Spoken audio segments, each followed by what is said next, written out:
Okay, live streamers, welcome back. We're rolling into the podcast, the main podcast now with Chris Burtenshaw. And if you are listening to this on your podcast app, be aware, if you are not aware, that there is the episode before this in your podcast app is the Icebreaker with Chris, where you get a little bit of insight into Chris, different aspects from questions submitted by paid subscribers. You can go back in your podcast app. I would suggest listening to the Icebreaker first and then rolling straight into this. Or you can just stay here and listen to this and say, fuck you, Hugh. I'm going to do what I want to do. I'm going to listen to the main podcast first. Fine, whatever. Be that way. Chris, welcome to H Hour. Thanks again. Okay, cool. Looking forward to this. We've been mates for a long time, but we've been discussing things more prominently recently. You've obviously got the London Marathon coming up, which you're going to smash out of the park, being supported by a bunch of different organisations and people. And you were donning today the Sin Eaters Guild H Hour crossover tee. I have to say, this is Gaz Walsh who did all the effort on this. Right, it was not without effort on our part. But he did all the effort on this. Put this t-shirt together. 353 on there. Support our paras. Support our paras as well. And just do me a favour for people watching. Just spin. Show me the back of this. Show you the back. There you go. Oh, kneeling down as well. Look at that. You got the hangman. See, it's Guild hangman with a H Hour on the bottom. Cool.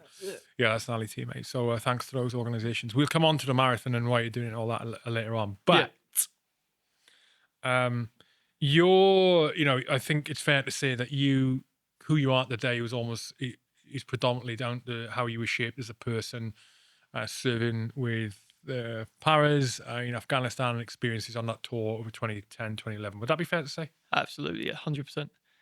Yeah, from the moment I walked into a careers office on a lunch break from my previous job, and I met Freddie Kruger. Shout out to Freddie, he'll be listening to this. And then, he signed me up and he sent me away to Pirbright to go and do the initial army selection kind of thing, see how fit you were. And I go down there and I banged in a mile and a half in 8.5 minutes or something it was. And I go back there and he was like, "What regiment did you want to join?"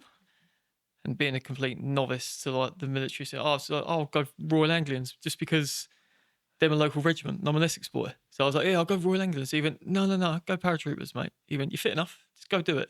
So I went, "Okay." And then he sends me off to go do PRAC. They'd brought back the pre-parachute regiment assessment course. So I went up to Carrick for a couple of days, stayed overnight and did a couple of fitness tests up there. And then day one, week one started about 2 weeks later. So that was it. I was fastballed pretty quickly, got everything done, signed off and medicaled and that. And started pretty quick. What were you thinking about? What were your thoughts on Afghanistan and Helmand and all the rest of it? What were you have any apprehension? Were you aware of what was going on? Because I know some people, even though it was the thick of the campaign, some people still are sort of living in a bubble and don't realise the intensity of things that were going on. Were you aware of it at the time? Yeah, I was 100% aware of what was happening, what was being asked of soldiers that were going out there and what they were getting involved with. And it wasn't until 7/7 happened in London, where I had a family member caught up in that, I realised that, I think at the time, God, how old was I? 2007. I think I was only 17 at the time. My next guest is actually the next episode is a copper who's involved in 7/7. Funny enough, literally in 30 minutes after you leave this building today, he'll be walking. Biggest few, he's coming in. Yeah. Well, fair play to him for being there that day. He wasn't there that day. What? He wasn't there that day. Wasn't there that day? No, he was involved in the identification and management of the bodies afterwards. Yeah, fair play to doing that. Yeah. Anyway, sorry, I digress. Sorry. I say I had a family member caught up in London that day, and then for me that was kind of like a bit of a turning point in my early life, where I realised I can actually join up and go out there and make a bit of a difference and actually get involved in something that is, for the greater good of the world, fighting this war on terror that we were involved with at the time. So that was my mindset, and that's kind of what paved me into joining up that day. And how far between you joining up, getting to battalion then, 8 or 9 months later after joining up. Mm-hmm. Between that and ending up in the checkpoint quadrat in Helmand Nadali. That was a fast ball. So I remember leaving. Rough times, rough guesstimates. So I left. It was round about July, June of 2010. I get to battalion. I think there was about 10 of us that arrived from depot. We arrived. Where the bloody hell is everybody? Oh, everyone's on summer leave. Come back in a couple of weeks. So we were like, okay, we just get another 2 weeks off. Fuck gee, love it. All right, yeah, cheers. Thanks for your jokes. And obviously, I only lived down the road from Colchester at the time because I believe that the Reg had only just moved into Merville Barracks from Hyderabad, not maybe a year prior. So it was all quite new. Within that couple of years. Yeah, within a couple of years. So yeah, I then arrived back after the summer leave. The whole battalion's there, and my company. I walk up to the corridor. I'll line yourselves up on each side of the corridor. So there was like I said, 5 or 6 on each side of the corridor. They turn around to us and they go, you. All right, you're 1 platoon, and then the other side of the corridor, you're all 2 platoon. Right, the corridor offices are down there.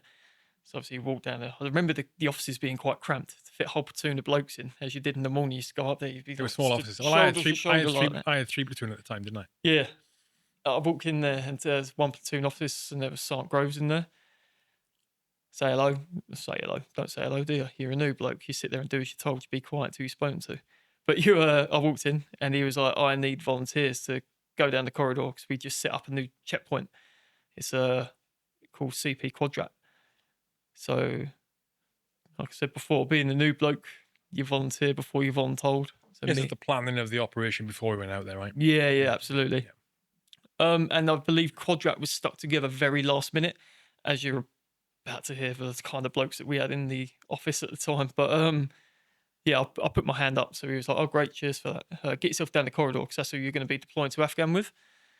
So straight away, I've been given my company and my platoon that I'm going to be with, but then I'm not with them. So, but to me, it made no ends, no difference because I was new. I didn't know anybody there anyway. So yeah, I walked down the corridor, and there was a new boss who had just got out of Sandhurst. We had Dean Walton, Corporal Walton, who was in there, but he was deploying imminently because he was going out a bit of an advanced party. Oh, yeah, you went out 2 weeks before me. 2 weeks before, yeah, because he was getting a lay of the land. And then we had blokes in the office. I mean, we had anti-tanks, we had machine guns, we had rifle company, we had 4-para, we didn't have no signalers. We had a lad who was TA Duke of Lancs, Alan Moffat. He's a legend. I think at the time he was probably about 40s, late 40s. He was, but he was in the office ready to deploy with us. Bunch of 20-year-olds, but yeah, it was a proper ragtag dad's army of people that were put together last minute. So yeah. So when you got out to Afghan, in fact, let's fast forward to ripping into Quadrat. Was Quadrat established already when you got there? Was it a handover from another unit? Yeah, I can't remember. It was the Lancs. I'm sure it was the Duke of Lancs that was the Lancs that were there. Yeah, it was Lancs. But they already had Quadrat, right? It wasn't set up. No, so they had already had Quadrat, but I don't believe that they had actually held it for that long. I believe it was quite a new checkpoint.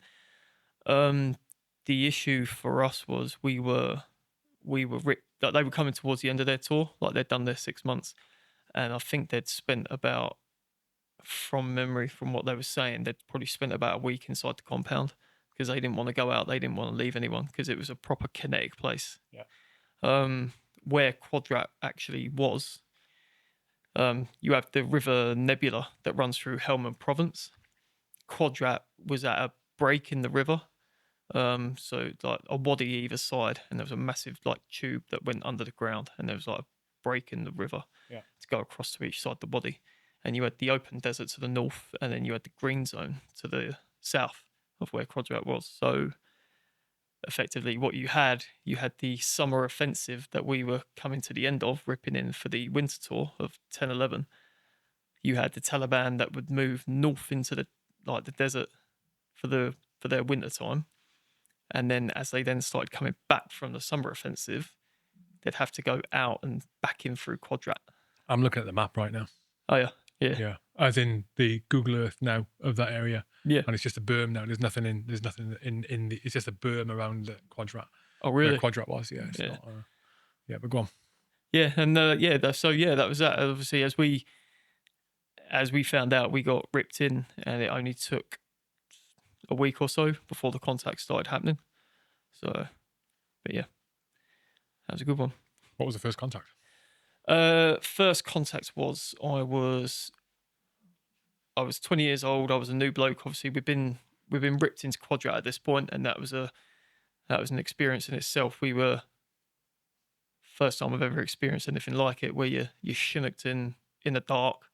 You've got all your kit on you for 6 months. You know, you're talking massive grips. You've got your Bergen, you've got your day sack, you've got your weapon, you've got all your fighting order, you've got your belt kit, you've got absolutely everything. You're ripped in, and you land in the helicopter, and the Chinook pilot just shouts 40 seconds. And that's it. You've got 40 seconds, get everything off, just chuck it on the HLS, and then because we're taking off. So yeah, we get ripped in. I do a couple of patrols, obviously, where I'm the new bloke, so I've got like the ECM, so I've got like the electronic countermeasures to that block like the radio controlled IEDs and stuff like that, where I'm carrying those. But I soon get it in my head that I want to do a little bit more, so I actually started doing inside Quadrat in like near our Burns pit. I actually set myself up like a couple of bomber lanes because I really enjoyed it. Funnily enough, I just enjoyed being at the front, and it was one of those things where I kind of took to it quite well. Why did you want to do more? I always find it's always something in my life. I'm always looking for something else, just a little bit something else. You got something set up, yeah, love it. Okay, what else could I do? I just wanted to do it to better myself. You know, that's what I'm always achieving to do. Try and achieve a little bit more. You get to a point, what else can I do? Just even if it's just a little bit. So to actually put myself forward as a private soldier, to turn around to our boss at Quadrat and turn around to him and say, you know, I'll quite happily be lead valor man or share it with Conrad, who was there. And it was actually Con who set up these bomber lanes, and we'd sit down and go through it together. And he'd like bury batteries, bits of like wire and stuff like that, and be like, yeah, see what you can find. And that's how he taught me. So yeah, that was good. That was. But yeah, the first contact, going back to it. We're up on the River Nebula. We're on like the north side of it. We're heading down. There was a mastiff that was on the side of the road that was absolutely blown to hell, and we were going to just take like a walk past it. It had been hit by an IED couple of weeks prior to us actually getting there. But yeah, we kind of start heading up. We get up on the River Nebula, and the way I can describe it is like you're on top. You are completely silhouetted. You've got everything. Like you can get seen from ages away. Excuse me. And the first contact came in. I was obviously out the front, being lead valor man. You don't have a weapon in your hand. You just have the metal detector. And then I'm point man for the entire patrol. So it's on me to obviously make sure that I'm getting the detections right and anything like that. The first rounds start coming in over the top of my head, and it was the whiz and the crack of those rounds coming in over your head, which nothing can prepare you for, because there was a bit of a surreal moment where I turned around and I was like, what the bloody hell was that? And I was like, oh my God, it's a two-way range. Like, it's on now. Okay, this is it. This is what being shot at is actually feeling like. And you hear just a proper violent whiz past your rear roll, and then you hear the crack of it breaking the sound barrier. And my cover man behind me at the time, he had an LMG. I think he got a bit shocked by it as well, because as he went to go turn to RTR, he pulled the trigger and a burst of rounds came flying past my offside. And then Waldo ended up flying, kicking him to the head for what he just did. In the middle of a contact, I'm getting shot at from front, from rear, and I'm like, what the bloody hell am I doing here? I haven't even got my weapon out. I've just took a knee. I'm trying to like sling my Valen to get my rifle out. I'm being shot at from here. I'm being shot at from there. And I was like, Jesus. But yeah, we end up RTRing there and then. And again, it's one of these things that Paradepot, it makes you robotic in the sense of, yeah, you RTR. And before you even know what you're doing, Explain RTR to civilians or people who don't understand it. you return fire, take cover, and then return effective fire. So it's a response to being shot at. It's a response to being shot at. So your first phase of it, your return fire, is a couple of rounds in the general direction of where you think that shot came from. So even if you find a gap in a set of compounds or something like that, or if you see someone, you return fire at that threat. Take cover as best you can. Make yourself a bit of a smaller target. Don't make yourself look like a figure 11 like paper target. So like I did then, I dropped down onto one knee just to make my profile a bit smaller. And then it's at that stage, once you've done that, you then return effective fire. So you're properly assessing where it was you were shot from, and then returning the most effective fire you can with the weapon system that you've got, depending on the distance of the contact. So that's that. And then, yeah, so I did that, and then we just ended up doing a monster peel from the top of the neb into a compound, which turned out to be the local Afghan toilet, as we found out. No plumbing in Helmand. Who'd have thunk it? But yeah, that was that. We ended up in that compound, in that toilet, just sifting through, and then mad stories. Yeah, there's at least one occasion where I remember taking cover in Afghan, and then as I'm there, thinking, what the hell is that smell? And I'm laid in. I mean, the one moment that sticks in my mind, it was not, whoever it was had not had healthy bowels for a while, and I'm just covered in. I was covered in liquid crap, and it absolutely stank. And it was that kind that looked like, it was like the consistency and color of like korma. Yeah, like chicken korma sauce. Yeah. Like, oh my god, no. But yeah, we did that. That was just, that was my first experience of a firefight. And then obviously the firefighting shoe, like we had some funny times during that firefight, especially because we had Waldo there, Dean Walton. God rest him, he died a couple of years ago in a parachute accident. He got a at the time, I think it was the ASM he had. So he had the anti-structural munition, rocket launcher. People that don't know, kind of the effective range of about 200 meters. Oh, ASM, yeah. An ASM, an old ASM. It's the kind of the shorter one. You had to like that. Yeah. I think the effective range of the ASM was about 200 at a push, probably about 250 meters. Mm-hmm. We were easily getting contacted from 350, 400 meters away. So it was on the brink of the SA-80. Obviously, we had the LMGs and the GPMGs as well that were putting down the fire. But Waldo was just dying to get a shot off with the ASM, so he took it out. He might have aimed off a little bit with it as well. And this round ended up landing in a field of goats, which was hilarious to watch. Yeah. How did that first contact experience shape the way you dealt with the rest of that experience in Quadrat? What did you think afterwards? It gave me the faith in the people that I was there with 100%, because it was one of those things where none of us, bar Waldo, I believe, who had obviously been a couple of tours prior as well, none of us had been in actually Flanners as well. I believe he was on 08. I'm sure he was. Yeah, I can't remember. I think so. Yeah. Yeah, I think he was on 08. But none of us been contacted before. So for everyone there, that was a whole new experience. In that patrol platoon, base. Right, yeah. Because you also, there's a bunch of guys who had been on the other tours. Yeah. Right, like the Geordie, whose name eludes me. There was Dunk, yeah. Dunk.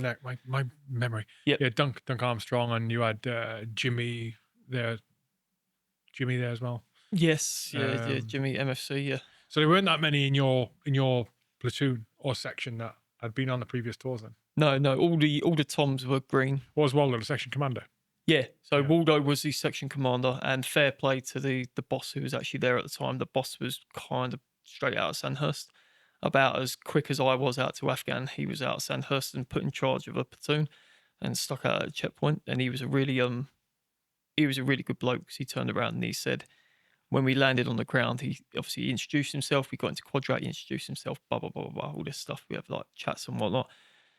And he turned around and he said, I'm not here to make my name. I'm here for us to do our job and to get us all home safely.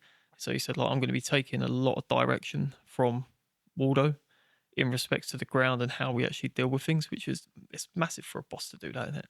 As a new boss, second lieutenant straight out of Sandhurst, to turn around and say, I want to get home just as safely as everybody else here. So I'm going to lean on the experience from like my corporals and stuff like that, who have been in Afghan before. I wouldn't say it's massive. I mean, it's the absolutely the right thing to do. Oh yeah, The problem is that the officers who aren't great won't do that, and they tend to ignore the invaluable insight and experience from the non-commissioned officers. Yeah. And that can be down to Tom's as well. It's like I saw on that third tour. Toms, who really should have been Lance Jacks or screwed but weren't for different reasons, who had been on one or two previous tours, and the boss would take their insights and advice on things. They would take it on board to inform their own decision. Not, they wouldn't let a Tom make a decision on what should be done on a tactical level. Yeah, but they would definitely take their input on it, and it makes total sense. It's a sign of an officer who is the right kind of person to be doing it. Yeah, absolutely. But yeah, we plus Waldo being Waldo, it's a sensible decision to listen to what Waldo has got to say. Yeah. Do as you're told. Hold my beer. Follow me. Yeah, that's exactly what it was. But he was just a quality man. Like he was one of those blokes who put the confidence in you, Waldo. Where it's like, do you know what? We'll get into this contact. It'll be hairy, but at the end of the day, we're paratroopers. We'll just smash it. I think another. And this is where it all comes flooding back to me now. It was another one where we ended up in the open ground. One contact. We was actually in a ditch line and we was patrolling along, and we ended up getting contacted, and then we ended up baselining out in the middle of this open field, and Waldo was just like, okay, basically, we're going to pairs fire maneuver. Nuts to it. We'll chase them down. We'll take it to them. These two Talibans that were on a motorbike that kept shooting at us and then going along, and it was like, oh my God, they keep Taliban on like the icon chatter on their walkie-talkies. We had our interpreter with us. And they were like, they keep following us. They keep following us. And we were just literally, bounding towards these two Taliban on this motorbike till we eventually got them. So, but that was Waldo. He put the confidence in you to be able to be like, yeah, just a full frontal assault on these two Talibans who keep shooting at us. Why not? And we was like, yeah, all right. Follow him. Yeah. That kind of tactic became less prominent on those later tours. I think just because it was the tide of public approval and consent public approval and opinion on the tours had changed, and I think massively. that commanders in general were much more not risk averse. There was a lot of pressure on to reduce the risk of loss of life or injury. Now, I'm not against that, but I think it was I was talking about this with the previous guest, Nigel Ely, who's an ex-SAS 2-Power Goose Green guy. Mm-hmm. And that has a detrimental impact, when you have an enemy that sort of knows that they know that the limits to which you're wishing to push yourselves, as units, in order to win a firefight or win a battle or control key ground, when those limits have been reduced to, it's very rare to actually take the fight forward towards the enemy. They know they can basically take pot shots, for example, or put in sort of extended attacks and face very little reprisals on it, which means that they can control the ground much better. They can have an advantage over you. Mm-hmm. And and that was definitely the case on the later tours.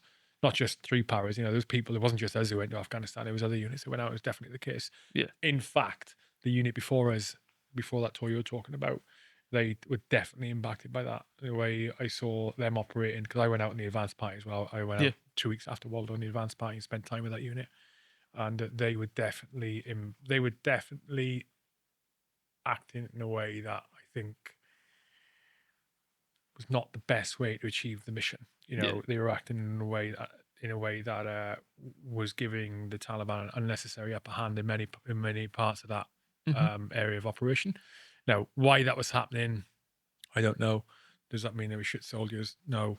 But it's just an example of it happened actually on. It was earlier on in the Afghan campaign as well, where there was the. Do you remember? It may have been before you joined. Actually, do you remember a thing called courageous restraint? Yeah. Yeah, it was as part of Card Alpha? Not the rules of yeah, engagement. well, But it was like, kind of it was basically courageous restraint. It was this. Well, not even a policy. It was like an initiative that was brought in, and it was all to do with hearts and minds, which was superb at anyway. Yeah. But it was basically saying, yeah, even if you're getting shot at, maybe you shouldn't shoot back. It's basically what it said, right? It's basically what courageous restraint was. Yeah. Having courage not to shoot back if you're getting shot at, right? Now, it was completely, which is a fucking crazy proposition, okay? Because the rules of engagement exist for a reason, and the way we're trained exists for a reason. We're taught, we taught escalation of force, we're taught appropriate use of force, and all the rest of it. To bring this extra thing in called courageous restraint at the time was just ridiculous, especially in the height of the campaign. Yeah. And I remember, I think it was the Gurkhas that went on the first tour where this courageous restraint thing had brought in, and they had a nightmare. They had a nightmare because they were misinterpreting what was being said. They were taking it as they weren't allowed to shoot back. Yeah. So they were being engaged in a lot of situations and not engaging back as soon as they should have. Yeah. And they were taking casualties as a result. Just fucking madness. And again, another example. And that was wholeheartedly steered by the public approval of the campaign switching. So you're the way that Waldo dealt with that situation you're talking about. Absolutely, like the perfect way to deal with it. And it's fun. The Taliban being surprised. They wouldn't have been surprised a few years earlier. No. I believe from after the 08 tour, the way that the war in Afghan had kind of evolved and everything, it was 100% going more towards like an IED, like the Taliban looking at us as like an insurgency or whatever. It was easier for them to plant numerous IEDs to try and whittle our numbers down than what it was to have, fully fledged fighters trying to take us on the firefight. Because Jesus, when we got the JTACs, when we got the mortars, when we got the uglies, we got the Apaches and everything like that we can call upon in a second. They're not going to want to take us on full frontal in a firefight at all. And obviously we are better equipped as well to be able to deal with that as well, with the ballistics that we had and the weaponry and everything that we even just carry on a normal patrol. When you got like GPMG and LMGs that we had at the time, UGLs, like missiles, like ASMs and LASMs as well. They're not going to want to take us on. So I think that's how it evolved in that respect. And exactly what you say, the courageous restraint. I remember military police coming to Quadrat, which was quite interesting because we got told that we were quite trigger happy apparently at Quadrat because of the amount of contacts that we were having, and we were having to like resupply the ammo, and everyone was like, why are they getting through so much ammo? Because it was meant to be the quiet area. Quadrat was meant to be the checkpoint it was a new one. That'd be fine, and everything was going to happen at the freeways where the main 3-para kind of like AO was down near the HQ, right? Down near HQ. Yeah. Everything freeways it's in the middle of like what are the little towns that were there? The checkpoints. There was 3 checkpoints that were there, which made up the freeways. That apparently was where Nakila Calais was often southwest. Where, southwest? Where the other platoon was with people that we won't mention. Yes, For reasons. So it was all kind of around that way. Everyone was expecting that to be like the main area of contact and all stuff like that. But as it turned out later on, Quadrat was the most contacted checkpoint in Free Para's AO at that time, and it was recognised from the higher ups later on, because when we ripped in there, I think we ripped in probably about,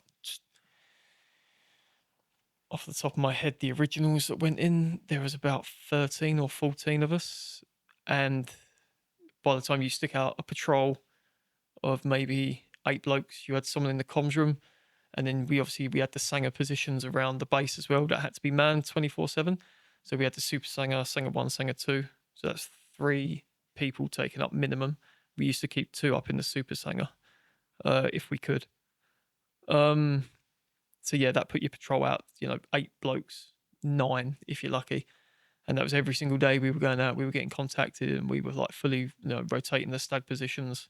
So if you was on patrol the day before, you'd be on like a stag position for like the next patrol to kind of give you a rest. But if like me and Conrad, we were doing the Valenin, me and him would kind of like alternate like the patrols that we went on. Or if someone the other day had carried ECM blue, for example, I would then chuck it on to take the weight off that person so they could like have a rest and just go out and like fight in order or something like that. But yeah, with the amount of rounds we were using, the military police came to our checkpoint because, apparently we were a bit too gun-ho at Quadrat, and then they tried to teach us about courageous restraint in the middle of a contact that we were having from the Taliban. No. Yeah, we had these MPs who were actually out on patrol with us because they wanted to see what it was we were doing while we was out on the ground. They came out with us. We ended up getting contacted, getting shot at, and we was RTRing, or I was RTRing, and this MP turned around to me and he went, "And where are you shooting?" And I was like, "Over there."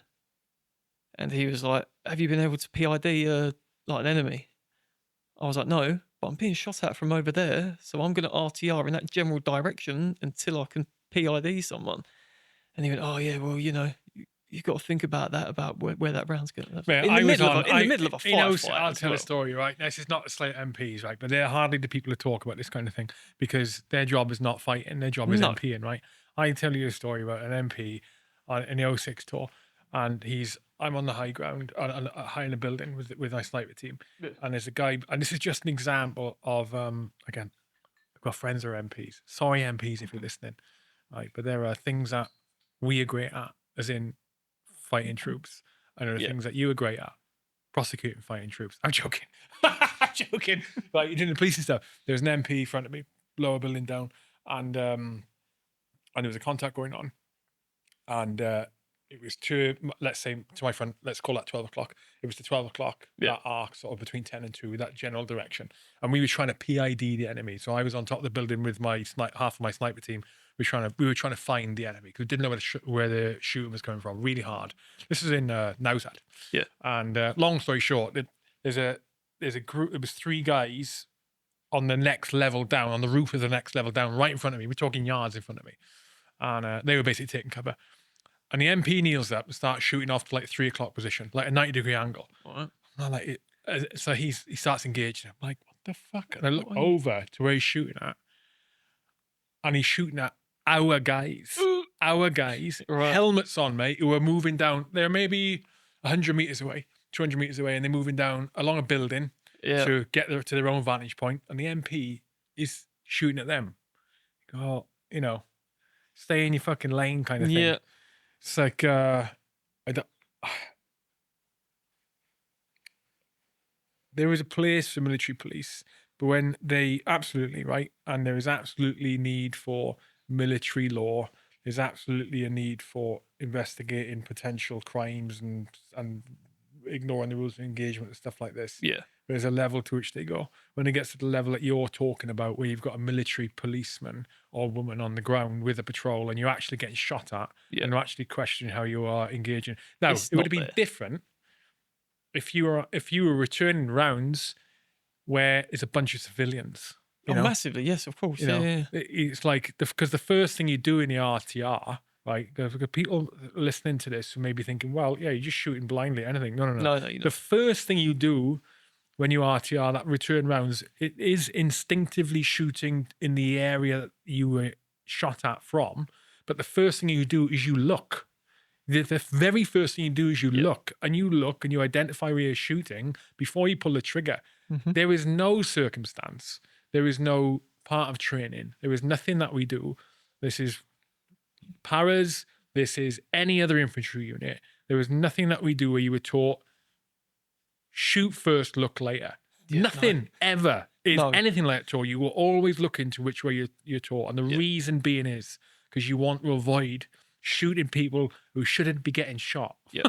You know? Exactly. Oh, that's it's a good point you bring up. Like I said, that RTI, and it can be a split second.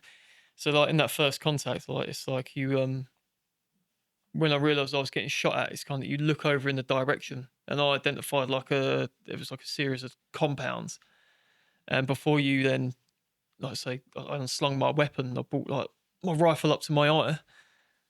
I take that split second, you look, and it's like, are there civilian targets over there? Also, what's my backdrop like? Is my backdrop going to be going through a bedsheet blowing in the wind? What's behind that bedsheet? You ain't going to fire directly at that. You might then aim off slightly to stick the round possibly into the wall. Because like I say, that whiz and that crack of that round coming over your head, you will hear, even if it's close enough to. It doesn't have to be directly over your head, talking centimeters. It can be 5, 6, 7 feet above your head, and you'll still hear the whiz and the crack. So yeah, even if it's generally in that direction to get them down, it's still in a safe way. But yeah, there was that. That was good. I'll talk about it now. I actually kept a diary while I was out there. So I was before I deployed, I was given, it was just a leather-bound blank diary, and I'd never done anything like it before. But I actually wrote down, not every single day, the most important days when things were like happening, we had contacts and stuff like that. I actually wrote down what we did, who was where, what happened, like the whole contact, how it then evolved into what, and then what my role was on it. Because I thought at 20 years old, it'd be good for me to have that to look back on later on in life, for something for like my kids to read as they got older, if they wanted to. But yeah, I was glad I wrote it because it came out after we got back from Afghan. Some of the lads who hadn't written anything down or anything like that, but literally they read through my diary, and we'll get onto that in a second. But they'd completely forgotten everything that we'd done, to the point that their brains had just purged the contacts and like the horrible stuff and all that. They'd just completely forgotten everything that had happened. So they was happy. They'd get me shit for it while I was obviously writing it. So on my downtime, I had a couple of hours in between like patrols, get your sleep, get your scoff. I'd sit there writing my diary for a bit and then go back on stag. But yeah, that was that. But yeah, I'm glad I did that. That was a good thing for the it's super important charity. because well, as you know, as I've come to learn over the years, is that the stuff you forget, the stuff you forget, and like incredible stuff that you forget, things that are just bonkers, mad, that you forget. So that's not for sale, is it? Yeah. Where can you buy it then? 353.org.uk. Oh, Tony's got them on the website. Tony's got them on the website. I don't know how many he's got left in stock, but yeah, you can still buy them now. Don't get me wrong, it was written by an angry 20-year-old paratrooper who's completely illiterate from Essex, but it kind of gave you.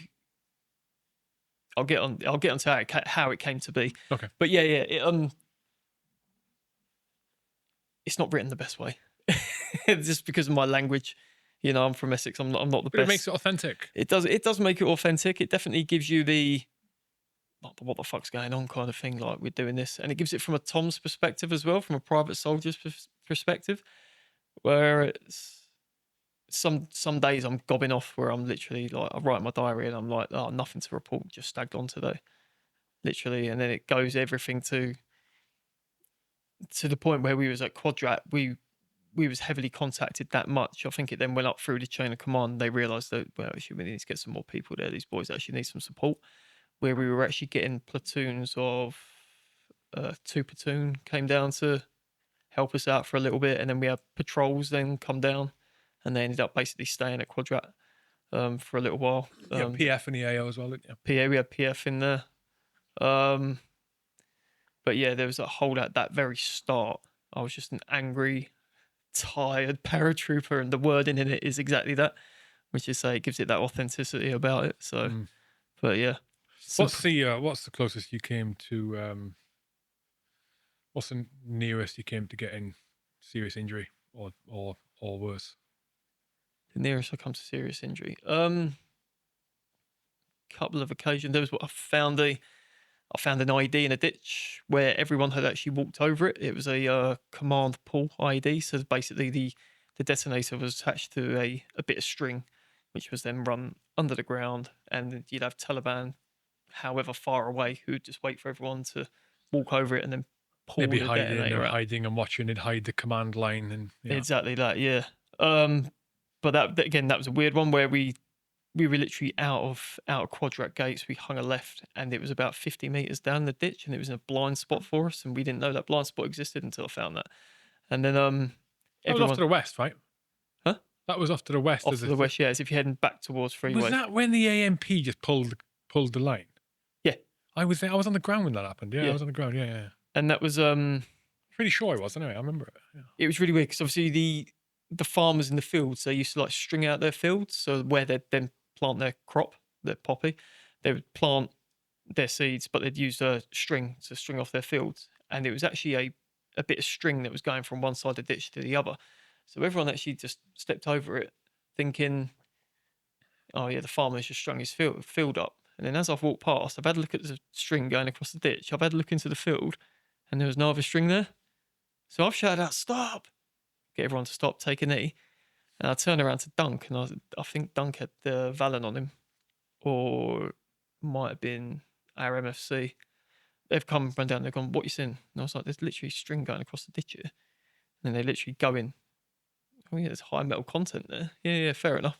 And then they'd it turned out to be a big like 105 size shell, just packed full of HME that everyone had just stepped over. Jesus. Yeah, and it was just one of those things where it's like that could have gone the other way, but we were lucky it didn't, because there were so many blokes in that ditch at that time that could have easily taken out half the checkpoint like that. That would have been quick. Another occasion on the 9th of February, on the day that Comrade Lewis and Lewis Henry were killed. It's a good one. We actually had the Afghan Tiger team flying the night before. The Tiger team being like the Afghan special forces for like for the National Army. They were going to come out on patrol with us because they were being trained they had an advisor from one para who was embedded with them to kind of advise them on. That was Westy. You think it Northern was Irish? I think so, yes. Yeah. He was embedded with them. I think that was him. Yeah. They came to Quadrax. Obviously, we were that well kind of contacted. It was a good place to learn. They come out on patrol with us. The next day we end up going out on patrol, and I remember walking out the gate and immediately going in. We were heading north up into the desert, because by this point it was February. The Taliban had left the green zone to the south. They'd pushed through Quadrat, and they were kind of holding up north out in the desert. I remember walking out the gate straight into the body, and I might get about 15, 20 meters out the gate, and with that many people in the patrol, I already have to take a knee. I'm like, I shouldn't be taking a knee in the open ground. Like, to wait to wait for it to spread out, to get all that. And I was like, how big was the Tiger team? I think there was about nine yeah. blokes. They were, yeah. And then we had us as well. I think we were, by that point we'd been buffered up by other people. We was about 14 blokes in the patrol, so it's a big patrol to take out to the area that we were going. It was quite like compound narrow rat runs and all that kind of stuff. Well, I don't know if you're aware, but at the time as well, there was we were talking earlier about like the risk aversion or not being too risk aware. At the time, there was a minimal number of soldiers you were allowed to go on the ground with. It was 12. Oh. And to go out on the ground with any less, I discovered this when I went to Quadrat. Right. When I was up there running the CP for a short time. I was covering someone on leave. I can't remember about when you guys were there. And to go any less than 12 required, like, it was above brigade. It was, because you remember I put in the ambush there? Yeah. Well, that was 5 people. Yeah, and that had to go all the way up to. That was a Whitehall decision. That was Whitehall decision. I found out that went all the way to General Petraeus at the time. Oh, did it? Yeah, so he was commander of ISAF forces in Afghan at the time for our tour, and that had to go all the way up to him. I believe it went to Whitehall, 'Cause then he had to Conrad give came the. on that. He did. Yeah, so that I mean for me, like to push to allow me to put in a ambush with 5 people, for it was going to be however long it was going to be for. I think I can't remember how long we were there for. 2 days, maybe we were there for in the end, or maybe 2 nights and a day. I can't remember. In that, like hiding basically in the village. Yep.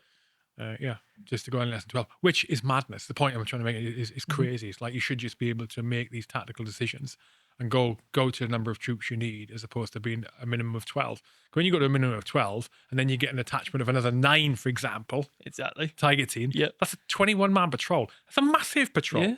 You think your footprint across the ground is you were meant to keep 5 to 10 meters from the man in front of you and the man behind you. So you're talking you got 21 blokes each spaced 20 meters apart. Yeah. How's your footprint across the ground going to look? You know, you're approaching. You don't move quick. Half a kilometer. No, You know, yeah, it's mad. But like you said, the reason why we stuck that ambush that you were just talking about, we there was a Taliban fighter who was in the area, and he was nicknamed by the British media as the Nadi Ali sniper. So he'd actually been to Quadrat a month prior, where we'd started getting Quadrat buffed up because it was contacted. It was going a bit crazy. So we actually had the engineers come out. They were sticking in like Hescos around like the outside of the compound, filling them up. And there was an engineer stood on top of the Hesco with the armoured JCB, like pointing it in where to fill it and stuff like that. And I'm on Sanger 1 at the time. And I turn around to the bloke and I say, fella, don't make yourself look like a figure 11 target. Like there's a sniper in this area and he's been taking accurate shots at us. So like get down off there. And he's like, hey, all right, like that. Not 3-4 seconds later, bang, bloke's man down. He's been shot in the shoulder. No. Yeah. Oh my God. And that was at the time that Waldo was just about to get kicked out of Quadrat because we had the A company boss and A company sergeant major come to Quadrat. They were sat in the mortar pit outside. Basically, we were told we were too trigger happy, and they believed it was Waldo was the reason that we were. So they were actually going to take Waldo away from Quadrat and replace him with someone else. So I'm sat on Sanger 1. We've got building works going on at the front. I've got like my mate Waldo behind us, who's basically getting an ear chewing. And Right, I've forgotten about that. I've forgotten about that, actually. And it was literally Waldo was sat down and he had the Major Todd, I think it was. Yeah. Yes. And Dan. Yeah. But yeah, they were giving him a chew out in the mortar pit and they asked him to leave. Matey boy then gets shot. He goes man down. I'm on the, I think I was on the 50 cal at the time. I had the 50 cal. So I literally rack that and I start putting a couple of rounds down. Waldo organises a QRF, a medical team, a response team, all within a matter of seconds. They get Matey boy in. He patches him up. Happy days. Waldo goes and sits back in the pit and he just goes, as you were saying. They turn around and they go, yeah, you can stay. We can see that you're actually really needed here and you're doing a really good job. So yeah. Oh, the reality of war. The reality of war. Fucking that was it. When politics meets the frontline realities, mate. Yep. You know, it's and that was it. And then yeah, that's just mad. That was not the only this situations like that happen. Right? You get situations like that happening, and that wasn't Well, the decision to that decision should not even be getting thought about. No. You know, pulling him out of there. And again, it goes back to the kind of the state of. It goes back to the influence of politics and things back home at the time, influencing the front line. Yeah. In very real ways. You know, looking at pulling out of Quadrat, the most experienced person there. Yeah. Because people think is a trigger happy checkpoint, trigger happy group of guys there. When in reality, no, it is just the tastiest position because the Taliban, because it was a difficult position to defend, and the Taliban knew that, and they go to the areas where they think they can take best advantage of. Yeah, absolutely. Is the reality of it. It's not a new situation, but But digress from that, you remember you stuck out that OP in the just north. You went out there with 5 blokes, and then back in the compound we was going after the Nadi Ali sniper. That was the idea, wasn't it? So you stuck out that OP, and then the idea was we were going to stick a vehicle checkpoint out the front of Quadrat. Yeah. And we went proper like full. Well, there's an ambush on an OP. We thought we knew where his fire position was. That was it. Yeah. And we thought we knew where he was getting to that fire position through the village. Yeah. So I got the guys occupied a room in a really small compound in the middle of the village. That was it. With a tiny little window. Yep. Which looked onto basically the path we assumed him and we had thought he had an oppo would walk down to get to the fire position. Yep. That's right. And you were going to put a vehicle out to give him some real targets. Something to look at and shoot at. Draw him in. And it was, we went proper full like art attack about it. We did from back in the day. We we got a full, like a 24-hour ration pack box. We stuck a U-back shirt over it. We got some sticks, put some gloves on the end of the sticks. We got a 24-hour ration pack box, stuck a helmet on top of it with like a fucking like a snood over it. And then we kind of wired it to like the 50 cal. And Waldo was sat in the bottom of the jackal that we had there.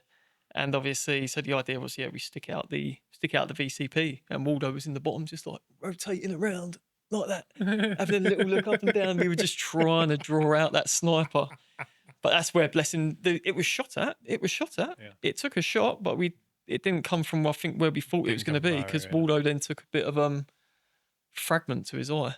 He did from that. Right, yeah, I forgot. And then he got Kazavacked. Because of that, I think it got worse. It was irritation in his eye. Something had happened. I believe he was Kazavacked thereafter because of that. He had problems with his eyesight. But yeah, that was just fun. Again, something else you're doing more, isn't it? Sticking out. Reminded me like something you see in like the old World War II movies. Maybe the old snipers just like stick their helmets on top of that, trying to draw a shot in. It was just like a similar thing. One of the reasons I ended up going up there, I went up there a couple of times. So one was to cover whoever it was went out and leave, whichever commander it was went out and leave. I went to cover the running the checkpoint.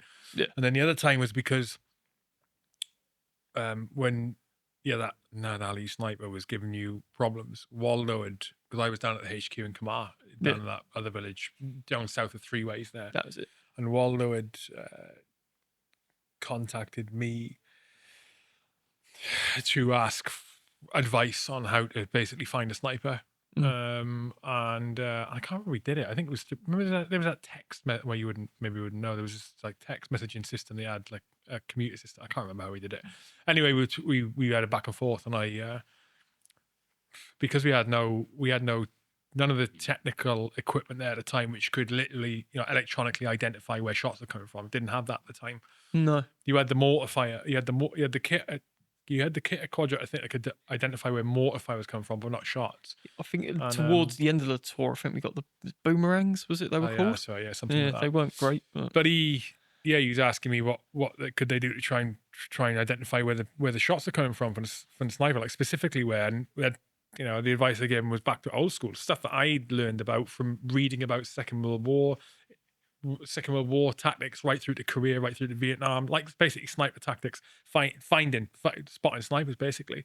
Yeah. And through my own learnings and experience, being a sniper myself, and things like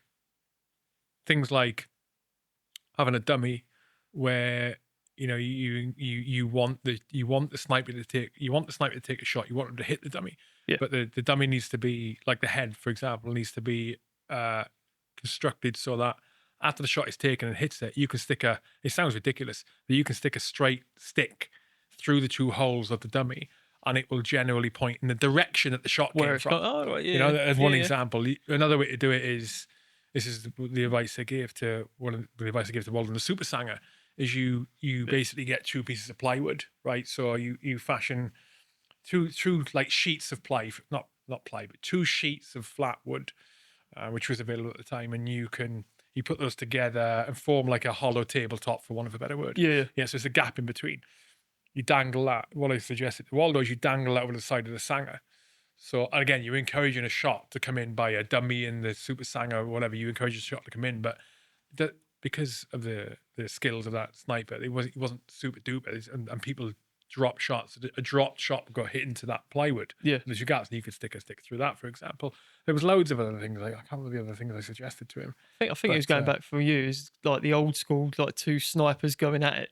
It was like proper. There was no technology involved. It was literally like, how am I going to track you down? How am I going to better you? How am I going to find you? Because there had been a similar situation in Musakala in 2006, which the Danish had faced when I was there then. But I got sent there then to with Jared to part of the group there to go and deal with that. But the Danish had sorted it out beforehand. But yeah, I remember all that situation. Because am I right in saying that you had found some kit that sniper had left behind? There was a roll mat he was using the roll mat and a rest, wasn't he? That had been left behind when he'd basically been chased off. Yep. So and remind me about that. Can shell casings from a 308 as well. So remind me about these situations with this guy. So yeah, it was. I think he'd taken a couple of shots in. We'd found the roll mat, and he had like a crude kind of like sandbag, like a rest, like you'd use for a rifle. And also we found a couple of old 308 rounds, shell casings. So to our best knowledge, we believed he was using some form of like Lee Enfield rifle that he was using, possibly like a set of binoculars. That's the best thing that we could come up with that he possibly had. I mean, he was accurate enough with it to be able to, let's say, hit that engineer, and then to hit our dummy that was on top of the Jackal. He was accurate enough with it. But yeah, probably believe he was getting a lot closer than what we actually believed he was taking the shots from. But yeah, it was chasing him down. And after that, eventually we believed we got him. But that was only after the contact on the 9th of February. I think it then got a bit more heated after that, about us actually properly putting everything into our heart and soul to actually chase the well, I think you down. thought you'd got him before that, if I remember. Yeah, we went the day after my ambush went out. They thought they got him there with a Apache strike, if I remember. Hellfire came in from a Reaper, I think it was. But the guy that was killed there had a Dragunov, if I remember correctly. Yeah, you found a Dragunov on the ground, didn't you? Yeah, because that was a very quick QRF. A destroyed Dragunov, I should say. Yeah. I believe he was making good his escape on the motorbike. Yeah, and effectively they'd moved like the bazaar, like the market, further out north into the desert, so the Taliban could have their influence over it and stuff like that, because they were holding the bazaar outside CP Quadrat. The Taliban didn't like that because they can't then influence it, they can't do what they need to do, so they were actually taking pop shots and making the bazaar disappear, and eventually they set it up north. And because we had AMP, we had the Afghan National Police at our checkpoint, and they were like, no, nobody's going to set up this bazaar at Quadrat. They're too scared to, because they're going to get shot at by the Taliban. And then, as you say, I believe it was a Reaper. It was a Reaper strike that went in. So it was an armed drone that had actually PI'd the blokes on the bike with a long barrel weapon, one of them attached to their back, and then they stuck a Hellfire missile into this bike. But as a QRF, we then had to go out and identify the bodies. And we had the old high cameras at the time as well, if you remember. That were doing the old retina scans and the fingerprints and stuff like that. So even off of dead bodies, we'd have to take the fingerprints and the retina scans. But that was an interesting 2.5 kilometer tab north, probably the furthest north we'd been at that point. Dead open as well, that ground. Dead open ground, running past the bazaar, the Taliban just looking at us like, why the bloody hell are these British soldiers just coming up here? Like because we were literally, we'd start that striking and we had to go confirm that they were dead, thinking that we'd obviously got the sniper, but and we had to take obviously all their biometrics and stuff as well, as part of what we were doing out there at the time. So yeah, that was an interesting, not say 2.5 kilometer tab for the QRF to do. That's Who good. do you think has a tougher job in general, like during situations like this? I mean, general, kinetic tours, high, frequent combat uh, situations, privates Mm. or people in positions of command, from section commanders to platoon commanders to people like that. Who do you think has it tougher? Who do you think has the harder job? I think it depends on the area in which you're based. Like if you're talking about somewhere like we were. Mentally, I mean, so from a mental perspective, mental resilience, for example, Oh, the impact. corporals, the full screws, I believe, have the hardest job because they're still expected to go out on the patrols, to then still involved in the firefights, but to then give the comms, to then keep their men safe. You know what I mean? They've got many, many working parts to their day job. Where as a Tom, like as a private soldier, yes, it's tough. Of course, it's mentally, physically draining because we're the ones that are expected to carry the kit, get involved in the firefight. But we're not then making the on the ground decisions as to what's our next chess move. Where are we moving next? How many people am I sending that way? Are we doing a right flank, a left flank? Are we going full frontal?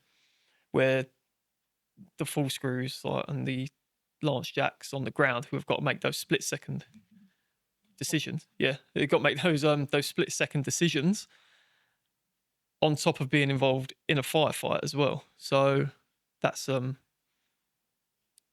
I believe. Yeah, definitely the corporals. Okay. I'm sure private soldiers out there will tell me something differently, but believe me, I've been where you are and I know how hard it is. But I'm not saying that our job's any less harder.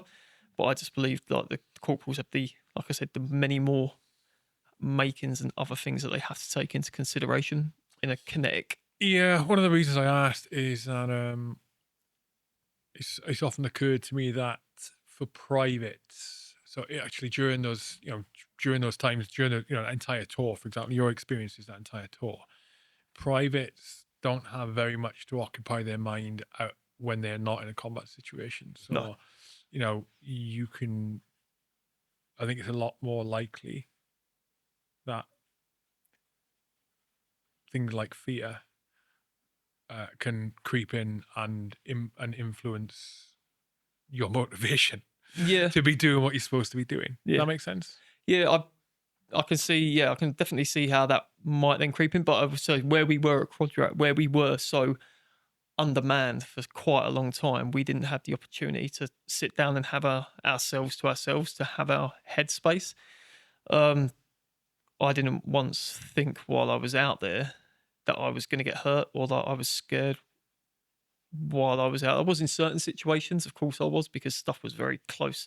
I mean, when you got hellfires, there's an incident where hellfire exploded 50 meters away from me instead of 500 meters away because they changed the sizings on the maps while we were out there from like a 1 in 25 or 1 in 50 or vice versa, whatever it was. And then it turned out that the grid reference that was given was a lot closer than what it was we was actually thought it was going to be. So yeah, again, scary situation. Did it scare me? Yes. Bloody hell, hellfire just exploded 50 meters away. It's loud. But yeah, where we didn't have the men, like our day-to-day life was taken up as we were going to patrol. You're going to come back. You then get off your patrol. You have a quick bit of water and food. You're then on stag. You're off stag. And then we rotated around the position. So you do hour stags. Sanger 1, Sanger 2, Super Sanger, back in. So it's 1, 2, 3 hours, you're back in. And then with the amount of us that there actually were, you'd then get 3 hours off and then you were back on Sanger 1. So in your 3 hours off, you'd have to eat, sleep, shit, shower, and then write in your diary, and then you go back on Sanger 1. So it was you didn't really have the chance to have that set in your mind. So with the diary, so why the decision to publish it? Was that ever your intent when you started writing it? No, absolutely not. It was Are you warm enough, by the way? yeah, Oh, it's nice aircon in there actually. Yeah, the Gucci little place you got it. It was after on the 9th of February, 9th of February 2011. Obviously, we got into a contact where I got blown up by an RPG. I blew out my left eardrum. I took some shrapnel, and I was. We've got not- times. If you want to talk through that contact, you can Yeah. do. It's up to you. I'm conscious that That's Tony Lewis will be listening to this. yeah. It was So it's up to you. that. Do not feel yeah. obliged to do so, mate. No, that you know? day, as I said to you. I said to you earlier. This is the first time that I've actually spoken about this openly. So effectively, what had happened? The Tiger team came in the night before. We went out on patrol. There's about 21 blokes on the ground, as we established earlier. You take 21 blokes out on the ground with 20 meters in between. The blokes, you're talking at about half a kilometre distance between your front and your last man. I think 21 was my estimate. I don't know. I wasn't on that It patrol. was So probably it was probably about that. Like Okay. the amount of men that we had on the patrol for sure. Effectively, what had happened, we got to a point where we was north working our way through the compounds, and there was like a waist size wall. I went to then go step over said wall, as did my mate behind me, and the round came in from the Nadi Ali sniper. We thought we got him. Turns out we didn't.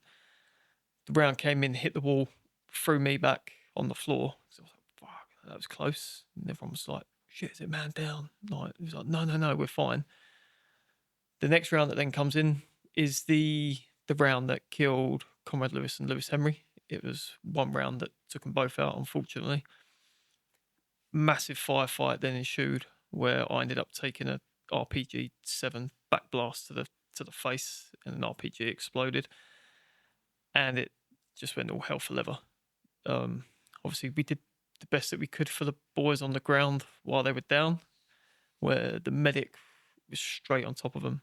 Tim, he was mega, straight on top of them, giving the best care that we could on the ground. We crashed out the Jackal to come pick the boys up, called the Merton, the Chinook, the medical Chinook. And then by the time we got the lads back to the checkpoint and loaded onto the Mert, they still had an output, which for us on the ground is the best thing that we could get. We could get them on that Chinook. It's basically like a flying surgery, isn't it? The Mert. They still had an output while they got onto the Mert, which for us was the best outcome that we could have achieved that day. But then I remember running back to the checkpoint after being blown up, like my ears were ringing. I remember Dunk coming up to me after I'd been blown up, and grabbed me by my straps. And he was like, "We're running back to Quadrat," and I couldn't hear. We were ringing. We're running back to Quadrat. I was like, "Yeah, fine, absolutely fine." And I grabbed some kit. I just chuck it onto my back, and I start tabbing back towards the checkpoint. And I'll follow the tracks of the Jackal, because I think, hey, if there's an IED on the ground, the Jackal hasn't sent it off. My little 2-stone piss wet through self ain't gonna set off another pressure release IED. So I was like, happy days. I actually get to the edge of the compounds and then the wadi, and then you got Quadrat. And I can't hear nothing. Blokes shouting at me, going, didn't know they were at the time. I just see Jamie hanging out the top of the Super Sanger, like on his GPMG, firing, and then waving me in. And I was like, what the bloody hell's going on? And I look around my feet, and there's rounds pinging up around my feet, and I'm like, oh fuck, I'm being shot at. Didn't realise it.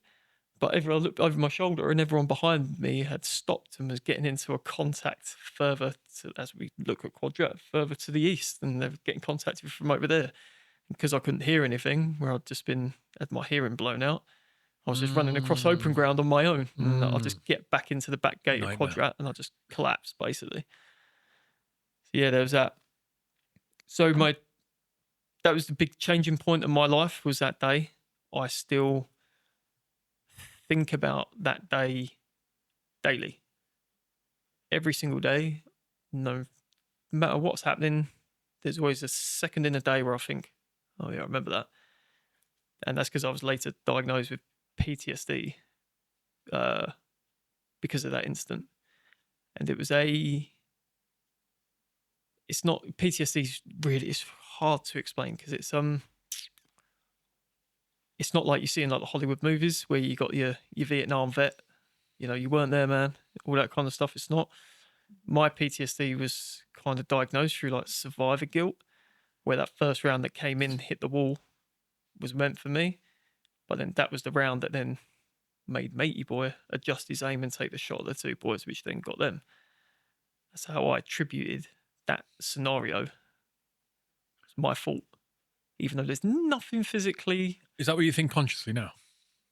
No, I know now there's nothing physically that I could have done that day that would change anything. I know that. There's still a part of me that's sad about it. But I know in my head I can reason that I've had to do through reprogramming that there's nothing that I could have done physically that would change the outcome. It would have been the bloke in front of me, could have been me, could have been the bloke behind me. It was just turned out to be me who went over that wall at that time. But yeah. So that was that. And then, sorry, digress.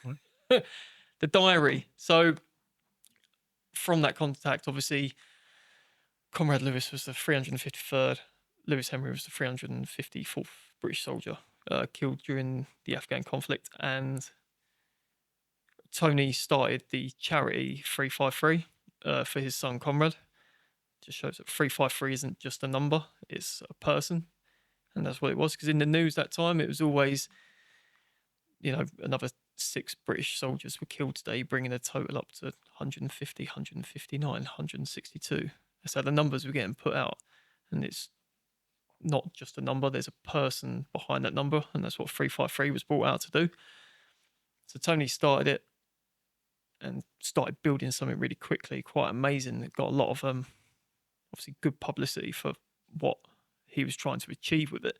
And I think it was after about 4 or 5 years, like we'd had a couple of the 353 fundraising balls and stuff like that. And then Tony had heard that I actually wrote a diary. And he came up to me and he was like, "Oh, can I read it?" So I turned around to him one year and I said, "No, I wrote it for me and for my kids. It wasn't to be looked at or read by anyone else." So that's where I sat with that. The next year then come around and basically the inquest into Conrad's death had to be heard by a coroner in the UK because technically we weren't at war with Afghanistan. It was a war on terror. It was still treated as a murder. So back in the UK, it has to be investigated as a murder. So with that, the final coroner's report, Tony and Sandy and the Lewis family have been able to gather all the information that they could on Comrade while he was out in Afghan, and photos and all that kind of stuff. And the diary was kind of the last little thing that Tony hadn't read about, like what his boy had done and what we had been through as private soldiers out there. So I turned around to Tony one year and I just said to him, "Look, I'll write it up for you. I need to take a few blokes' names out of it just because of career progression," which I did. And then I sold it to him for £1. He turned around to me and he goes, "Bert, I need to buy it off you, because if I sell this through the charity and it makes 100, 200, 1,000, 10,000 pounds, you can then come to it, intellectual rights or whatever it was, you can come to it and say, 'No, that was my diary. I want some of the money back.'" So I turned around to him and said, "Yeah, I'll sell it to you for £1." And he was like, "What?" I said, "Yeah, give us £1. It's fine." Because it's not, I didn't write it to make money off it. But once I'd been through I've been through my PTSD. Once I'd been through like my medical stuff for my PTSD, and then kind of had time to reprogram what it was I was thinking about this diary, I realised that it was more important to Tony and to Sandy as like the last thing of Comrade at the time that they kind of had an unanswered question about. So that's why I did it. And that's how it came to be.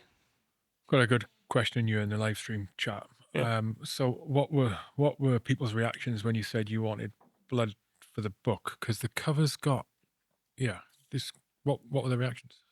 I wanted what? Sorry, blood for the book. Blood. Wasn't there blood in the cover? So there was a special edition, a special edition brought out of it, where it was a 1 in 100 that was written, and it came in a.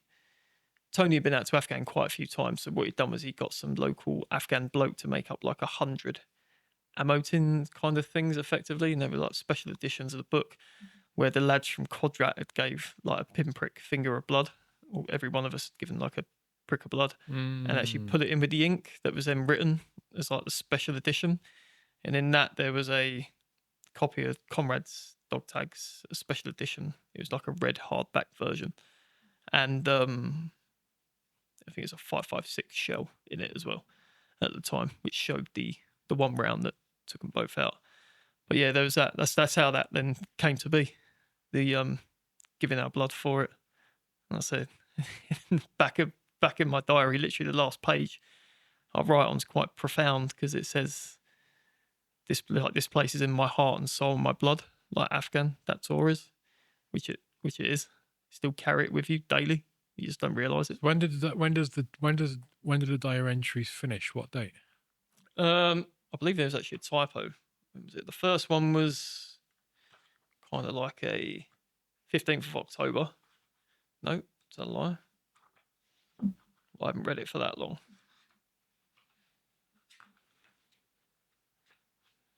I think it was the 15th of October was the first one. And then in the back, it says Sunday the 26th of December. But that's wrong. That should have been 26th of February for whatever reason. Oh. Yeah, 26th of February 2011 was the last one I wrote in it. That was just as I was sat in the departure lounge of Camp Bastion. Did you do an entry on the 9th of Feb? Yeah. Do you want to read it? Yeah. It literally says,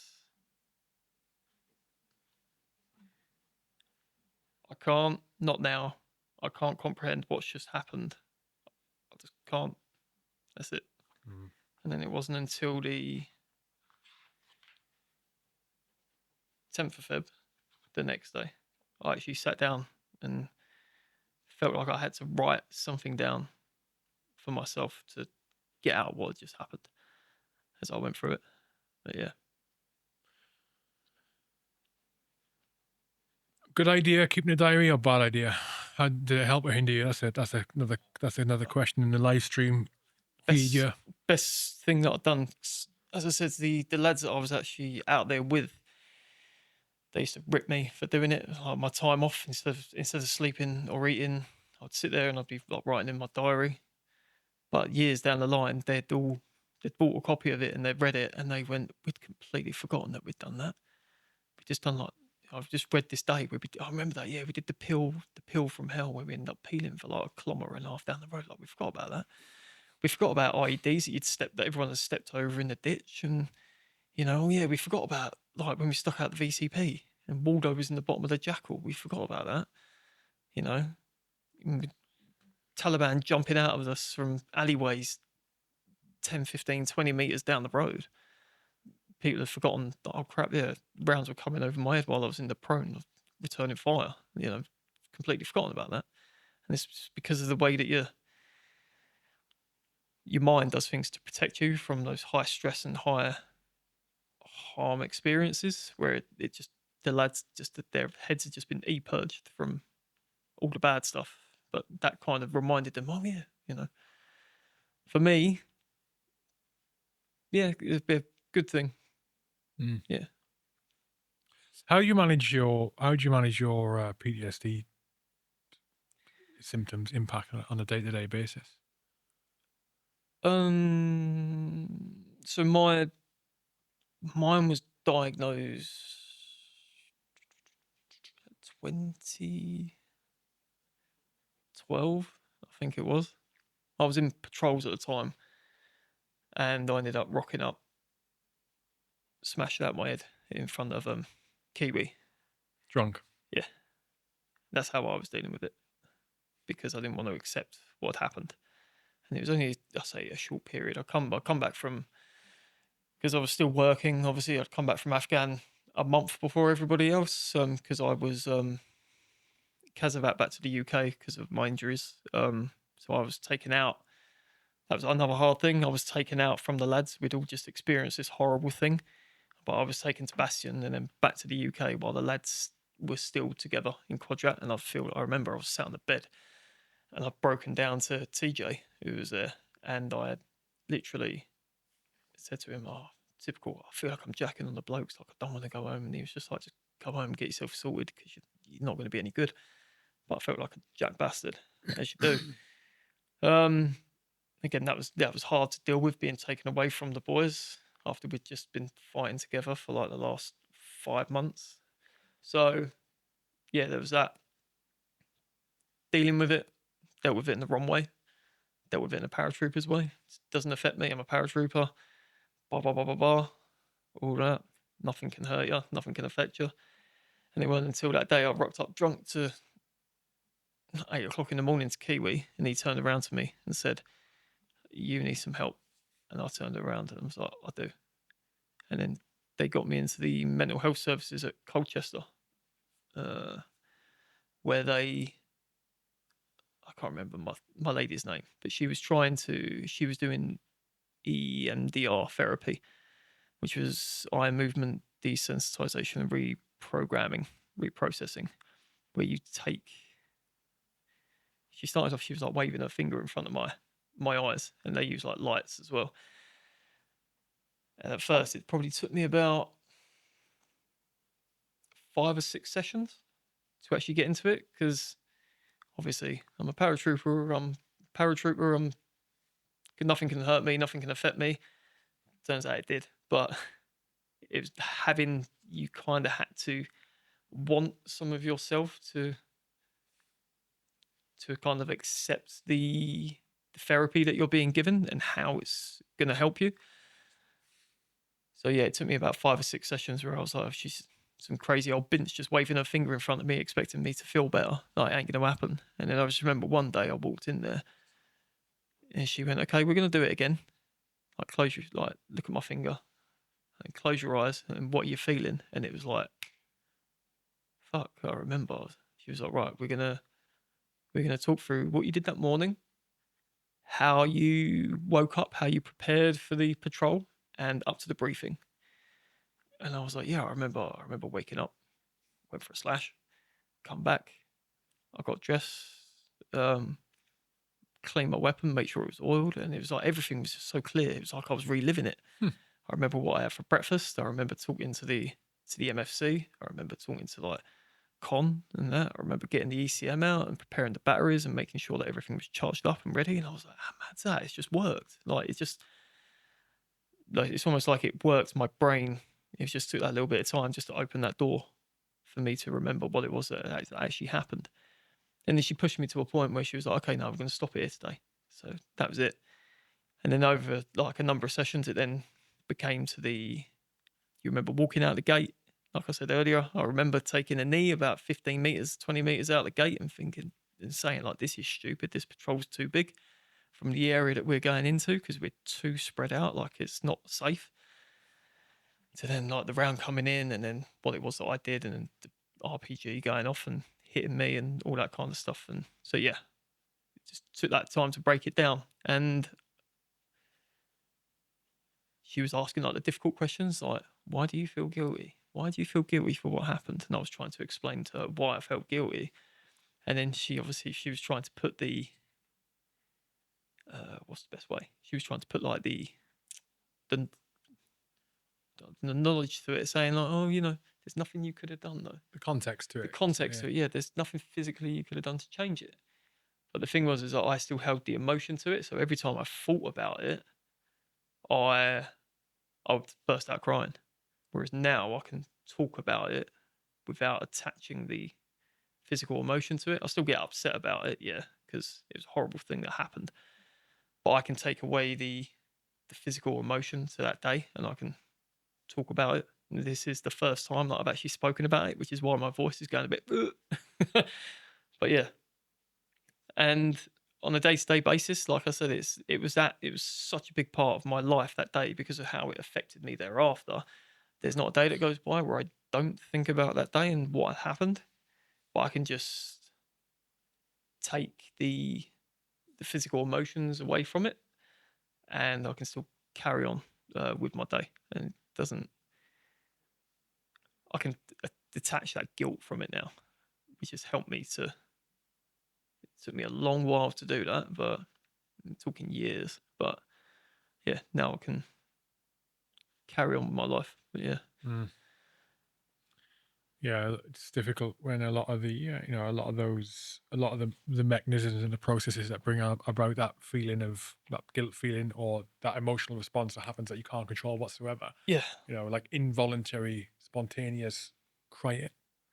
You know, yeah, I've had that with things in the past, and the problem is a lot of that stuff is underlying the processes to get there that create that. It's just so difficult to identify and overcome. It takes so long, mm, and most of the time you can't. It's not something you can overcome yourself. It takes outside influence to be able to do it, yeah, which is back to your point about thinking you can just reg it out.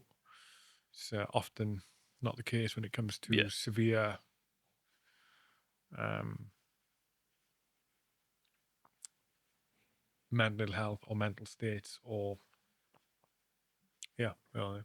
that's it really. So yeah, I understand, mate. It's not easy. It's not easy. Uh, you talking? I think it was on your Insta profile at Midlife Marathon. yep, About when I interviewed Chris Shaw, his surname Shaw, recently about the running, and it seemed to be like what you're saying on your Insta about how running benefits you yeah, mentally. yeah. So when Has it made a I big difference training for the marathon then? oh mate, so obviously my military background of style training, everything was hard, fast, and carrying a load of weight. Obviously, we do our 2 milers, our 10 milers, even up to like a 50. We'd all speed march, carrying kit, um, and that was my training. Obviously, so I've done like a marathon distance in the past, but never before in like t-shirt and trainers, which was a completely new thing for me. And obviously, since I was medically discharged from the military in 2013. I went complete. I've listened to your podcasts over like a few weeks. Once from like a few weeks ago. Um, I went the other way when I left the military. I didn't do any phys. I was like, I'm not being paid to do it anymore. No one's screaming and shouting at me to be fit. So I was like, I'm just going to completely be an absolute civvy and not do any. Oh, And really? it wasn't because of like I didn't care about my body or anything like that. I was just like, you know what? I just want to chill Have out. a rest. I want to rest. And then yeah, the training for the marathon actually came up last year where I was sat at home with the wife and we was watching something on TV and it was something about like the London Marathon. And I turned around and I went, I reckon I could do that. And she was like, yeah, all right. I went, no, I reckon I could do it. She went, go on then. Just like, sure, go on then. Calling my bluff. And I went, all right, then cool. So I then signed up on the London Marathon, got myself into the ballot 2 weeks later. Oh crap, I've actually got in on the ballot place. So now I've actually got to start training for it. So obviously, like your marathon training programs, most people normally do them about 3 or 4 months before the actual big day. I then started running. Obviously, I kept up like a baseline level of fitness. Of course, I did because that's just the way that we're all conditioned. And it didn't take me that. I think I started like last August to like blow the cobwebs away, and it wasn't until I'll say like November last year I was actually in a very good place where I was already like I was miles ahead of I was already running half marathons and for a civvy, remember, for a civvy who'd done nothing like this before, I was running like sub marathons in about an hour and 54 minutes, which for me, I'm trying to look at a sub 4 hour. Hmm. The most ideal time for me would be 3:53. If I got 3 hours 53 minutes, that'd be ideal. But if I get to the mile and I'm running down it and it says 3:20, I ain't gonna stand there for half hour waiting for it to tick over. I'm sorry, Tone, right? But I can't do that, mate.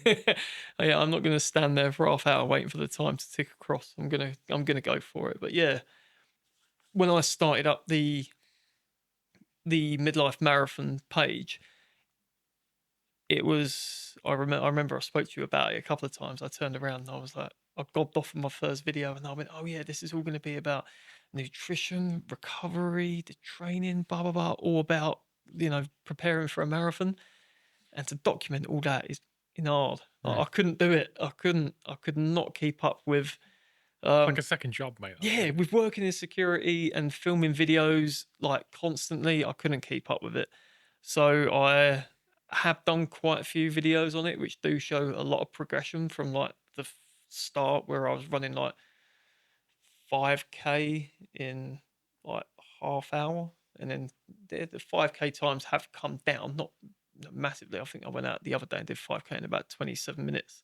But it's because I've learned my pace that I want to get the sub 4. So I'm training to that pace. I'm not looking to go massively quicker or massively slower.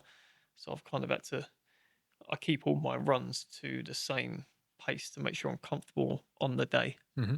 So yeah. But yeah, like I said, midlife marathon, I'm actually going to be running for charities 353 and Support Our Paras, who both helped me when I left the military, when I was discharged in 2013. I wasn't given any clear direction. I was basically a handshake, thanks for your time, see you later, and then out the door. Because I was medically discharged, and I was medically discharged because of a war injury, I got a pension. I can't remember whether it was, so there was some boss who turned around to me and basically said, "Oh, you're medically discharged, you'll get a pension, you'll be fine." That was it.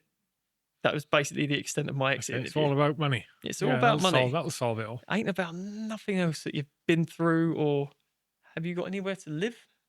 None of that. There's how prepared are you? I think I had a CV writing course. That was about it. But yeah. So Support Our Paras and 353 helped me out a lot. Tony helped me a lot. Like the early part of my transition to civilian life, about keeping like a level head and a level playing field and all that kind of stuff, which helps a lot. So like I say, because I'm in the marathon on the ballot, I actually haven't got to raise any money, but I'm doing it on behalf of them. So yeah, mega. Tony's an awesome guy. 353, amazing military charity. They've supported me in the past as well. Just incredible charity. And obviously Support Our Paras too have also supported me in the past, and many others. So no, it's great what you're doing, mate. It's great, and it's good. And it's even better that the process of getting ready for the marathon is beneficial. Yeah, we've got a bunch of questions in the live stream feed, which I'm going to get into now. Yeah, if that's all right. Okay, let's look. Do you wish you had the opportunity to do more Afghanistan tours? yes, because I loved it. Everyone. My personal view is I love being a paratrooper. I love being a paratrooper on tour. I didn't love being back in the UK, going on exercise, waiting up at 5 o'clock to go do areas and stuff like that. That's not what you join the military for. But because of my age, obviously, I joined exactly when I could to be able to get out there. Mm-hmm. But yeah, if I was born 10 years earlier, I believe I probably would have joined up earlier for sure. But yeah, if there was more Afghan opportunities, obviously all the way up now to Op Pitting. When was Op Pitting? Oh god, 19? 3 years ago, was it? Was it before lockdown or was it during lockdown? Was it after lockdown? After. After, yeah. So I remember I actually wrote in the back of my diary something very profound back in 2011, where I actually wrote in the back of it is, I remember I wrote in the back of it, do I feel like we've made a difference out here? No. When the Taliban have a hold over this country that they will always have, and I don't think that anything that we've done is going to make any difference in the future. That was back in 2011 I wrote that. So on that question then, another one in the live stream. So do you dislike the politicians for being responsible for being in Afghanistan? Nope. Yeah, nice and straightforward. What was battalion life like during peacetime?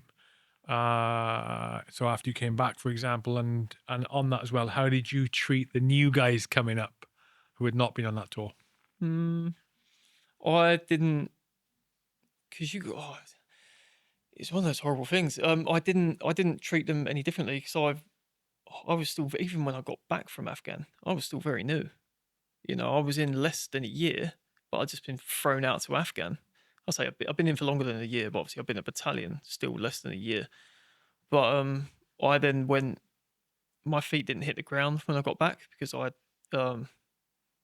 came back, I had all like my medical side of things that I had to get sorted out, obviously. And then I ended up going on to a patrols cadre as well.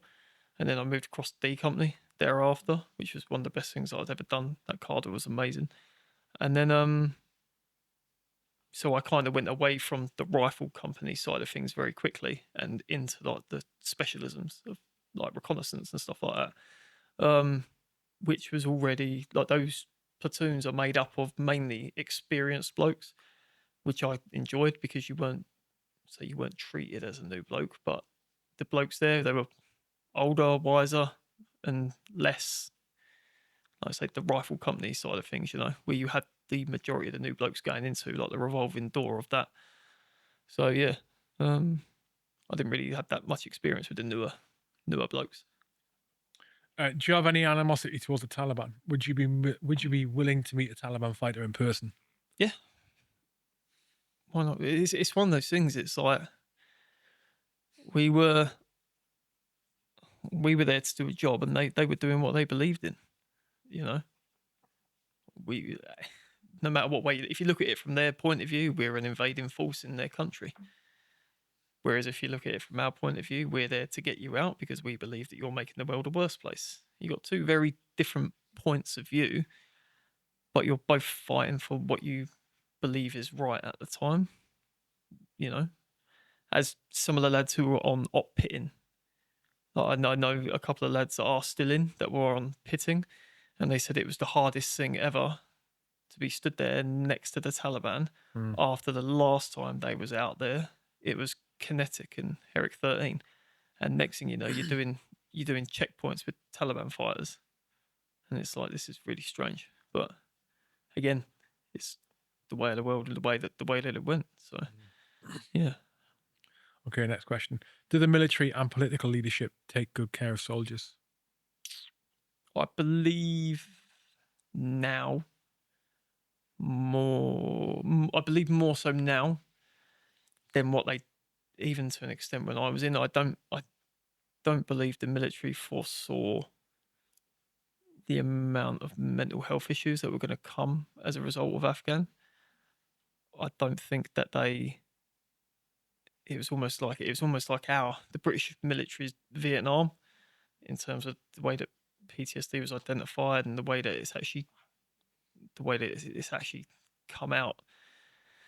I believe now there's more in place for soldiers. I'd like to believe that there's more in place now, and that it's more identifiable, and that obviously the command are more trained into what to look for in soldiers. But yeah, that's my view on it. Okay. Are there any books you'd recommend that portray well the experience in Afghanistan? Not just Power Edge, but other units too. Apart from your diary, obviously. What's the Sniper 1 I've read. I believe, I can't remember the bloke's name. Excuse me. I was going to say Mills, I think his name was Danny Mills. No, not Dan Mills. Dan Mills, yeah. I think it was him who wrote Sniper 1. I enjoyed that book. The Prodigal Para, which was written. Oh yeah. Yeah, that was another good one. I haven't read a lot of the Afghan tales. I haven't read a lot of the Afghan books because I don't feel like I need to, because I have my own experience, so I don't feel like I need to understand what happened from a hierarchy's point of view. That's just my own personal opinion. Yeah. Okay, what else we got here? How different would you be if you hadn't served in Afghanistan? Who would you be? I think the only people that can answer that are probably my mum and dad, and that would only be because I would be the person that I was when I was 19, but because I joined, I believe I had my 20th birthday in Depot, and then I had my 21st birthday in Afghan. But I believe that I can't remember who I was before I joined. I was just a youngish kid who was just working Civvy Street and then joined up to the military and then went that way. But because so much had happened in between that period of 19 to 23, 24, and it happened so fast, it was like my brain really can't remember what I was like prior to that. So yeah, maybe there's still something in there. Who knows? Okay, one or two left. If a para reached out for help with mental ill health when they were serving or when they are serving, what do you think their response would be by his peers and his leadership in your experience? Ooh, I can only go by what I experienced, and that I didn't have any. I didn't have any prejudice or anything thrown my way at all. It was strange how supportive people were. Like it's like you go into a black hole and a depth of despair, and you feel like you're the only person in there, and you can't find a way out, and you do not know how to get out. But it wasn't until it's actually, oh yeah, this is happening. You realize just how many people do reach out, and it's not because they reach out because they're your mates and they're your brothers, and they genuinely care about you. Even though you think you're the loneliest person in the world, you actually realize there are people out there that do care. And I believe, yeah, now, like I said, thanks to Kiwi, he was the one who got the ball rolling for me, and he, in the calmest way ever, just turned around to me and went, "It's all right. Well, just let me make a few phone. Sit down. We'll make a few phone calls, and I'll get you sorted." And that was it. Like when you see like the old 80s and 90s para depots where they're screaming and shouting, there was none of that, and it's because he could see there was an issue, and he helped me through it. So, yeah, I believe now everything's there for the better. That's good. Good. Okay, last one. How do civilians treat you as an Afghanistan veteran? I This is one. So I only talk about my time in Afghan to people that I really care about, because it's such a big thing and such a big part of my life where it's changed me completely. So it's like if I open up to you about what it is that I've been through, I treat you like a brother, and like with my life, like I trust you that much. Like I'm pouring this out, not pouring out, but I'm telling you what's happened. So this is how much I trust you, because for me this is huge. I don't know. I don't know how the rest of the civilians like look at Afghan vets now. I believe that so much has happened since Afghanistan. Not it's almost forgotten about, but it's kind of like, yeah, I believe like the early kinetic tours and stuff like that, where we used to see like the soldiers come back through Wootton Bassett and all that. Not that it's forgotten, but I just think too much has happened since then that it's kind of out of the public remembrance of what it was that's actually happened. I might be wrong. My personal view on it. Well, makes sense. Chris, it's been a pleasure to talk to you today, mate. And Thank you. Thanks for sharing the experiences. Like it was obvious that some of that was emotive talking about, and some of it you've not talked about before. And I know that a lot of what you talked about Quadrat has never been spoken about before in public like this. No.